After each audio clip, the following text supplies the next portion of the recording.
cerita novel Perintah Kaisar Naga bab selanjutnya. Ojo lali subrek, like and comment ya, yuk gasken. Sosok Chen Ping melesat di antara kerumunan begitu cepat hingga hanya jejak bayangan yang tertinggal. Setiap serangan pedangnya sangat tepat, baik menusuk maupun menebas. Ia selalu dapat menembus kelemahan musuh. Di saat-saat kritis, terkadang, pedang pembunuh naga tidak perlu digunakan. Cukup dengan lambaian tangan, kekuatan spiritual emas akan berubah menjadi bilah tajam, menggorok leher beberapa biksu. Namun dalam sekejap, puluhan pendeta di kamp itu terbunuh, hanya menyisakan altar tengkorak yang masih memancarkan cahaya hijau redup. Chen Ping berjalan perlahan menuju altar dan menatap jiwa-jiwa yang berjuang dalam kesakitan di bawah cahaya hijau.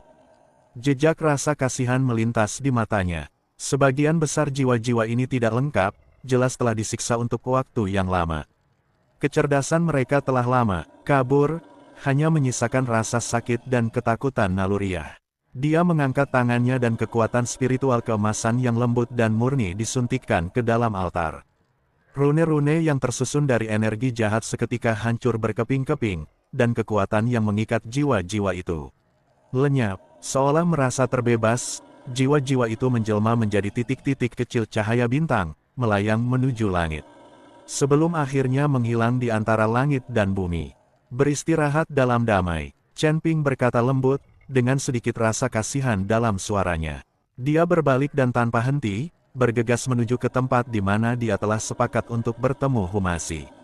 Begitu tiba di titik pertemuan, kami melihat Humasi berdiri di bawah pohon besar yang mengharuskan beberapa orang untuk berpelukan. Di kakinya terbaring jasad puluhan biksu berjubah hitam, masing-masing dengan bekas luka bakar akibat jimat. Wajah Humasi penuh amarah. Jelas ia telah menemukan sesuatu, tetapi ia masih belum puas. Bagaimana? Tanya Chen Ping, matanya mengamati mayat-mayat itu, dan dia sudah memiliki beberapa tebakan di benaknya. Humasi menggertakkan gigi dan berkata, aku menemukan 3 kamp, membunuh lebih dari 100 orang, dan menangkap beberapa hidup-hidup. Tapi setelah bertanya kepada semua orang, mereka semua bilang tidak tahu keberadaan arwah keluarga Hu. La berhenti sejenak, lalu melanjutkan, tapi aku menangkap seorang pemimpin kecil yang cukup keras kepala. Butuh usaha keras untuk membuatnya menyerah. Katanya, area inti kuil cabang berada di lembah darah dan tulang, jauh di dalam pegunungan. 2 hantu tua itu, Yu Wuxi dan Yu Wuji, seharusnya ada di sana. Lembah darah dan tulang, mata Chen Ping terfokus, dan pedang pembunuh naga berdenting pelan, seolah merespons semangat juangnya. Sepertinya master sejati ada di sana. Ayo pergi ke lembah darah dan tulang. Humasi tak kuasa lagi menahan amarah di hatinya. Sebelum selesai bicara, ia sudah mengorbankan beberapa jimat angin. Jimat-jimat itu berubah menjadi embusan angin yang mengangkatnya dan melesat menuju kedalaman pegunungan. Chen Ping mengikutinya dari dekat, dan mereka berdua melesat di sepanjang jalan, membunuh semua biksu Evil Dao Hall yang mereka temui di sepanjang jalan. Jimat Humasi tidak terbatas jumlahnya, kadang-kadang jimat tersebut merupakan jimat peledak yang sangat kuat yang dapat meledakkan semua pendeta di suatu area hingga berkeping-keping. Kadang-kadang jimat pengikat dapat langsung membekukan musuh di tempat dan membiarkan mereka dibantai. Kadang-kadang, beberapa jimat api akan dilemparkan untuk menyalakan api yang berkobar dan membakar roh-roh jahat. Chen Ping bahkan lebih tegas. Kemanapun pedang pembunuh naga itu lewat, cahaya keemasan dan api saling bertautan, dan hampir tak seorang pun bisa menghentikannya. Seringkali, dengan kilatan energi pedang, puluhan penggarap akan berubah menjadi arang, bersih dan rapi, tanpa jejak hambatan. Semakin dekat Anda ke lembah darah dan tulang, semakin kuat bau darah di udara, bahkan membentuk kabut darah samar. Aliran darah merah tua mulai muncul di tanah. Setelah diamati lebih dekat, ternyata itu adalah darah beku.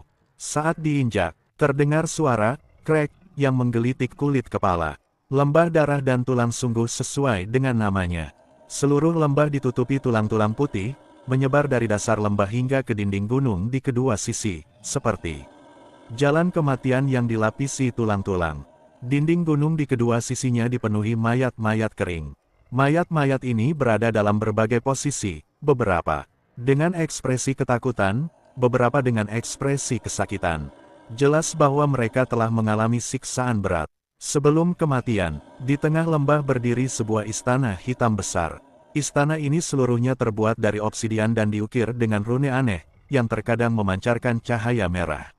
Darah. Sebuah kristal raksasa berwarna merah darah tertanam di puncak istana, memancarkan aura jahat yang mendebarkan. Roh jahat seluruh lembah tampaknya berasal dari sini. Di luar istana, ratusan biksu berjubah hitam berpatroli. Aura mereka beberapa kali lebih kuat daripada biksu yang pernah mereka temui sebelumnya. Mereka jelas merupakan elit istana Dao jahat. Di depan para biksu ini, ada dua sosok yang sangat menarik perhatian. Mereka adalah Yu Wuxi dan Yu Wujil. Yu Wuxi jelas menyadari pergerakan itu dan tiba-tiba mendongak ke arah pintu masuk lembah. Saat melihat Chen Ping dan Hu Maxi, kilatan ketakutan melintas di matanya, lalu digantikan oleh kebencian yang mendalam. Chen Ping, Hu Maxi, beraninya kau datang ke sini. Yu Wuji pun memasang ekspresi garang di wajahnya, mengacungkan pedang tulang di tangannya ke arah mereka. Berdua, terakhir kali, kalian lolos, tapi kali ini, aku akan menghancurkan kalian hingga menjadi debu dan menguras jiwa kalian. Untuk memberi makan pedang tulangku ini. Hu Maxi tertawa terbahak-bahak dan mengangkat tangannya. Puluhan jimat melayang di depannya. Rune-rune berkilauan, dan fluktuasi kekuatan spiritual menyebar seperti air pasang. Berhenti bicara omong kosong. Serahkan jiwa-jiwa keluarga Hukus segera, kalau tidak, aku akan meratakan lembah darah dan tulang kalian hari ini dan membiarkan jiwa-jiwa kalian semua terbang. Geram Hu Maxi. Jiwa, Yu Wuxi mencibir, wajahnya penuh penghinaan. Roh-roh rendahan itu sudah kumurnikan menjadi ramuan. Bagaimana, mungkin giliranmu untuk mengambilnya. Jika kau tahu apa yang baik untukmu, menyerahlah. Mungkin aku bahkan bisa meninggalkanmu dengan tubuh utuh. Kata-kata itu bagai menyiramkan bahan bakar ke dalam api, yang seketika menyulut amarah dalam hati Hu Maxi. Dia meraung, dan jimat di depannya langsung meledak menjadi cahaya terang. Kau cari kematian. La melesat bagai kilat, dan pada saat yang sama melambaikan tangannya, melemparkan beberapa jimat kekuatan. Raksasa dan jimat penghancur kejahatan. Jimat-jimat itu berubah menjadi dua kepalan emas raksasa di udara, dengan kekuatan yang mampu membelah gunung dan batu, dan menebas langsung ke wajah Yu Wuxi. Sepele, tatapan tajam melintas di mata Yu Wuxi, dan energi hitam melonjak di sekelilingnya, mengembun menjadi perisai. Ilen raksasa Van Melinaundi Tunun Va Perikaltian Eletel Ainenwini Olaan Mamanarian Ora Inat Unil. Dentang, tinju emas itu menghantam perisai tulang, menimbulkan suara dentuman logam yang tajam. Perisai tulang itu langsung tertutup retakan seperti jaring laba-laba. Yu Wuxi terkejut dan mundur berulang kali. Jejak darah hitam mengalir dari sudut. Lawanmu adalah aku. Suara Chen Ping menggelegar bagai guntur, La melesat dan berdiri di depan Yu Wuji, mengarahkan pedang pembunuh. Naga ke tenggorokannya, api keemasan di pedang menari-nari tak menentu. Aku membiarkanmu lolos terakhir kali, tapi kali ini kau tak akan seberuntung itu. Wajah Yu Wuji memucat, La tahu betul betapa kuatnya Chen Ping, terutama ketika ia merasakan aura Chen Ping yang beberapa kali lebih kuat daripada terakhir kali mereka bertemu. Ia ternyata berada di alam abadi bumi. La merasa semakin malu, namun saat ini, tak ada jalan kembali, jadi ia hanya bisa menelan pil pahit dan menerjang maju. Mengacungkan pedang tulangnya, pedang itu dipenuhi energi jahat, dan samar-samar terdengar suara lolongan roh-roh pendendam yang tak terhitung jumlahnya. Membunuh, mengikuti perintah Yu Wuxi, ratusan biksu berjubah hitam menyerbu bersamaan. Udara hitam memenuhi lembah, menyelimuti seluruh lembah, seolah ingin melahap Chen Ping dan Hu Maxi. Pertempuran berdarah pun terjadi. Chen Ping dan Yu Wuji bertarung bersama. Pedang pembunuh naga memancarkan cahaya keemasan. Setiap tebasan, pedang membawa kekuatan agung seekor naga. Angin pedang bersiul, memaksa Yu Wuji mundur berkali-kali. Meskipun pedang tulang Yu Wuji aneh dan tidak dapat diprediksi, dan dapat menimbulkan energi jahat untuk mengikis kekuatan spiritual dan tubuh fisik lawan, ia seperti kertas di depan api emas Chen Ping yang mengandung kekuatan yang paling yang dan kuat, dan benar-benar rentan. Ding, ding, ding, Suara logam beradu tak henti-hentinya memenuhi lembah. Pedang tulang Yu Wuji segera retak, roh jahatnya terus menerus terbakar, mengeluarkan suara mendesis. La sendiri juga berada dalam kondisi menyedihkan akibat energi pedang. Jubah hitamnya robek di beberapa tempat, memperlihatkan kulit di bawahnya yang sekering kulit pohon. Wajahnya dipenuhi ketakutan dan keengganan. Chen Ping, kau keterlaluan. O1 Wul meraung, kelatan kealahan terbancar Almatanfa. Tatai uka ia terus seperti ini, ia pasti akan mati el. Menggertakkan gigi dan membakar esensi darahnya demi sedikit peningkatan kekuatan. Dalam sekejap, energi hitam di sekitar Yu Wuji tiba-tiba melonjak beberapa kali lipat, dan auranya pun meningkat. Pedang tulang di tangannya langsung tumbuh hingga beberapa kaki panjangnya, membawa energi jahat yang merusak, dan menebas ke arah Chen Ping. Kemanapun ia lewat, udara berubah menjadi hitam, seolah-olah seluruh ruang akan ditelan oleh energi jahat ini. Tatapan mata Chen Ping berubah dingin, dan dia sama sekali tidak takut, kamu hanya sedikit ahli dalam mengukir serangga, dan kamu berani memamerkan keahlianmu di depan seorang ahli. Kekuatan naga suci di tubuhnya mengalir deras, dan api keemasan pada pedang pembunuh naga menyala dengan ganas. Hampir mengembun menjadi substansi. Api naga hancur. Chen Ping mengeluarkan raungan rendah dan tiba-tiba menerjang ke depan. Seekor naga api emas raksasa meraung dari pedang, membuka mulutnya yang besar, dan menyemburkan api keemasan. Langsung menelan roh jahat itu. Dengan kekuatan yang tak tertandingi, naga itu menghantam pedang tulang. Retakan, pedang tulang itu patah dengan suara keras, dan bagian yang patah itu terbakar hitam oleh api. Momentum naga api itu tidak berkurang dan langsung mengenai dada Yu Wuji. Engah, Yu Wuji memuntahkan seteguk darah hitam, yang menimbulkan suara mendesis saat jatuh ke tanah, mengikis tulang. Tulang menjadi lubang-lubang kecil, tubuhnya terlempar mundur seperti layang-layang yang talinya putus, menghantam dinding gunung dengan keras, dan tertancap di bebatuan. Ketika ia jatuh ke tanah, ia sudah sekarat dan jelas ia tak akan selamat.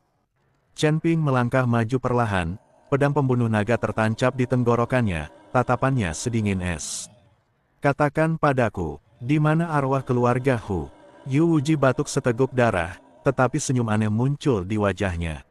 Suaranya serak dan gila, mereka telah lama dimurnikan menjadi pil jiwa paling murni dan dimakan olehku. Hahaha, teman-temanmu, takkan pernah ditemukan, kau mencari kematian. Mata Chen Ping dipenuhi dengan niat membunuh, La mengayunkan pedang pembunuh naga, dan cahaya kemasan menyambar. Kepala Yu Wuji melayang ke langit. Kegilaan dan kesombongan di matanya memadat, lalu ia dan tubuhnya berubah menjadi udara hitam dan menghilang. Setelah berhadapan dengan Yu Wuji, Chen Ping berbalik menatap Humasi. Humasi sedang bertarung sengit dengan Yu Wuxi saat itu, La terus-menerus membuat gerakan tangan dan melemparkan jimat seolah-olah jimat itu gratis. Ada jimat hujan jarum yang menutupi langit, jimat tanaman merambat yang membatasi gerakan, dan jimat badai petir yang kuat. Jimat itu meledak di udara, dan cahaya kemasan, cahaya petir, dan cahaya hijau saling terkait, menjebak Yu Wuxi di tengah dan memaksanya terperangkap dalam dilema. Humasi bergumam, dan kekuatan spiritual melonjak di sekelilingnya. Jaring rune raksasa yang terdiri dari rune yang tak terhitung jumlahnya perlahan terbentang di belakangnya. Jaring rune itu memancarkan cahaya suci, yang terus-menerus memurnikan roh-roh jahat di sekitarnya. Dasar bajingan, serahkan hidupku. Humasi meraung marah dan tiba-tiba mendorong tangannya ke depan. Jaring jimat raksasa itu langsung menyelimuti Yu Wuxi. Pada saat yang sama, sebuah jimat merah muncul di tangannya, dan rune pada jimat itu melonjak seperti api. Jimat pembakar surga. Jimat itu terlepas dari tangannya dan langsung berubah menjadi bola api besar, yang bergabung dengan jaring jimat. Untuk membentuk ruang tertutup, menjebak Yu Wuxi di dalamnya. Api membakar dengan energi jahat, menimbulkan suara berderak. Jeritan Yu Wuxi berasal dari api, terdengar sangat melengking. Meskipun Yu Wuxi telah memulihkan tubuh fisiknya dan kultivasinya telah mencapai tingkat ke-8 alam abadi bumi, ia tampaknya kesulitan menghadapi Humasi, yang telah mencapai tingkat ke-9 alam abadi bumi. Terutama jimat Humasi, yang dirancang khusus untuk melawan roh jahat, membuatnya merasa semakin terkekang. Tubuhnya sudah penuh luka, dan udara hitam terus mengucur dari luka-luka itu. Jelas sekali bahwa ia sudah kehabisan tenaga. Aku akan melawanmu. Yu Wuxi mengeluarkan raungan tak rela di tengah kobaran api, dan energi hitam di sekelilingnya tiba-tiba meledak. Bahkan secara paksa menciptakan celah di jaring jimat. La berubah menjadi anak panah hitam dan melesat menuju Humasi. Di tangannya, sebuah belati tulang berisi racun muncul, dan ia mengarahkannya tepat ke jantung Humasi. Humasi sudah siap menghadapi ini. La mendengus dingin dan maju, bukannya mundur.